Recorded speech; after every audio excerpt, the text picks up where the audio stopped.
कक्षा में आपका स्वागत है।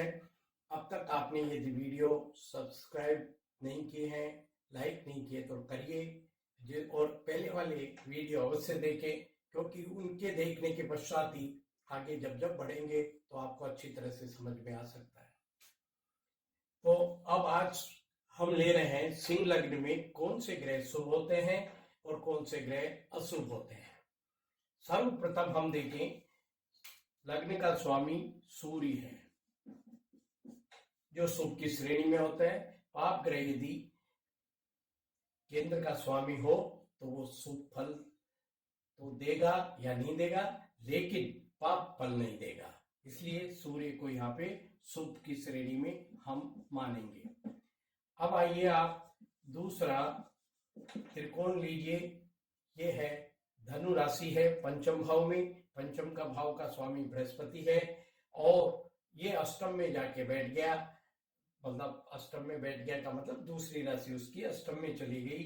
अतः ये सम का रोल होता है और ये शुभ है, तो यहाँ भी बृहस्पति को शुभ मानेंगे, लेकिन पूर्णतया शुभ नहीं मानेंगे, क्यों अष्टम भाव का रोल तो जरूर आएगा।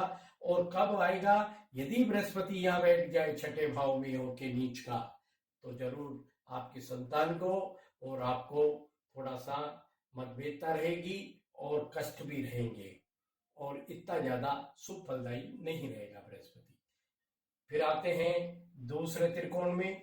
दूसरा त्रिकोण यहाँ बैठा हुआ है, यानी कि नवम भाव में कौन सी राशि बैठी है? मेष राशि। मेष राशि का स्वामी है मंगल और दूसरी राशि वृश्चिक राशि चतुर्थ भाव में बैठी है। यह है केंद्र, यह है त्रिकोण, यानी कि योग कारक हो गया।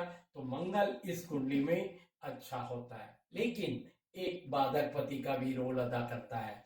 स्थिर लग्न में नवम भाव का स्वामी बाधक होता है, तो बाधक पति होने के कारण मंगल योग कारक भी है आपका और बाधक पति भी है। तो आपको योग कारक के फल मिलेंगे, लेकिन उससे पहले बाधाओं का सामना करना पड़ेगा। इस प्रकार से आपके सूर्य, बृहस्पति और मंगल शुभ है। अब आइए अशुभ 3, 6, 11 के स्वामी।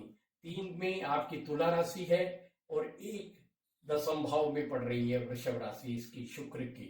तो यानी शुक्र अशुभ हो जाएगा, क्योंकि शुक्र को एक तो केंद्राधिपति दोष है और एक यहाँ पे अशुभ है, अशुभ, और यहाँ शुभ फल नहीं करेगा, इस कारण से शुक्र आपका अशुभ है।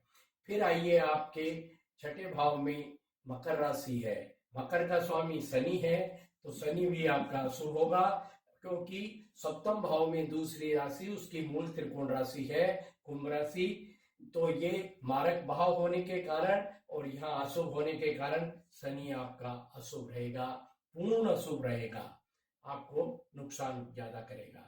फिर आ जाइए आपकी 11वें भाव में राशि है बुध की और दूसरी राशि सम में है, तो अशुभ और सम अशुभ का रोल करेंगे बुध, लेकिन आपके शुक्र और बुध इस कुंडली में ज्यादा अशुभता नहीं करेंगे। शुक्र जरूर करेगा, क्योंकि सूर्य का शुक्र शत्रु होता है, तो इस कारण से वो दे सकता है थोड़ी सी आपको कष्ट, लेकिन बुध नहीं करेगा।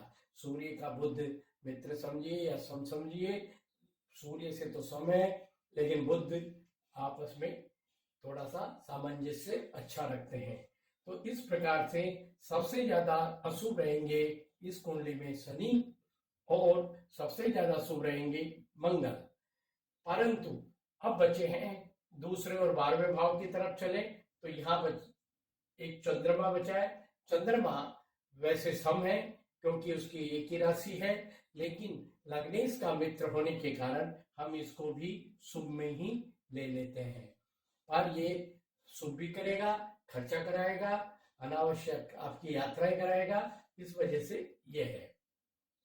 अब आपको क्या लग्न, इस लग्न के लिए क्या पहनना चाहिए, क्या नहीं पहनना चाहिए? आपको पहनना चाहिए मंगल का, यानी कि मूंगा धारण करें तो आपके लिए फायदेमंद हो। पर ये ध्यान रखें, क्या वो नीच का है? यहाँ पे बैठ के मंगल आपको अच्छा फल नहीं देने वाला है, इसलिए उस जगह अवॉइड करें। लेकिन कभी विशेष परिस्थिति में पहनना हो तो पहन के जैसे ही काम हो जाए उसको तुरंत उतार देना है। साथ में आप यदि बृहस्पति का भी पुखराज पहन लेंगे यदि कोई विशेष काम के लिए, तो आपकी 2 त्रिकोण और 1 केंद्र का काम होके आपका कोई प्रमोशन होने वाला है या आपको जमीन खरीदनी है, तब आप ये यूज कर सकते हैं, आपका काम बन सकता है। इसी प्रकार से माणिक भी आप पहन सकते हैं क्योंकि आपका लग्नेश है, लेकिन ये ध्यान रखना चाहिए जैसे उच्च का हो सूर्य तो पहनिए, बहुत अच्छा है। यदि नीच का होके पहन लिया आपने तो आपके बड़े छोटे भाई बहनों से आपकी अनबन रहेगी, दिक्कत रहेगी, कष्टकारी रहेगी। और यदि यहाँ सूर्य है और पहन लिया तो भी आपको दिक्कत रहेगी, यहाँ भी है तो भी आपके खर्चे ज्यादा रहेंगे, तो वो है। तो मूंगा और बृहस्पति का पुखराज पहन सकते हैं, मानी का अकेला पहने, एक्सेप्ट जब यदि नीच का और छठे भाव में नहीं हो आपका। इसी प्रकार से आपको शुक्र का कई बार लोग जर्किन हीरा भी पहना देते हैं, लेकिन वो क्या 10th भाव का कारक होता है इसलिए, लेकिन व्यापार तक सीमित है, आपके छोटे भाई बहनों से और उनसे दिक्कत भी हो सकती है। और वैसे आपका शत्रु है तो आपकी पत्नी में भी आपके और उसमें विचारों में मतभेदता हो सकती है। आप नहीं पहने तो क्या नहीं पहने, नीलम नहीं पहने।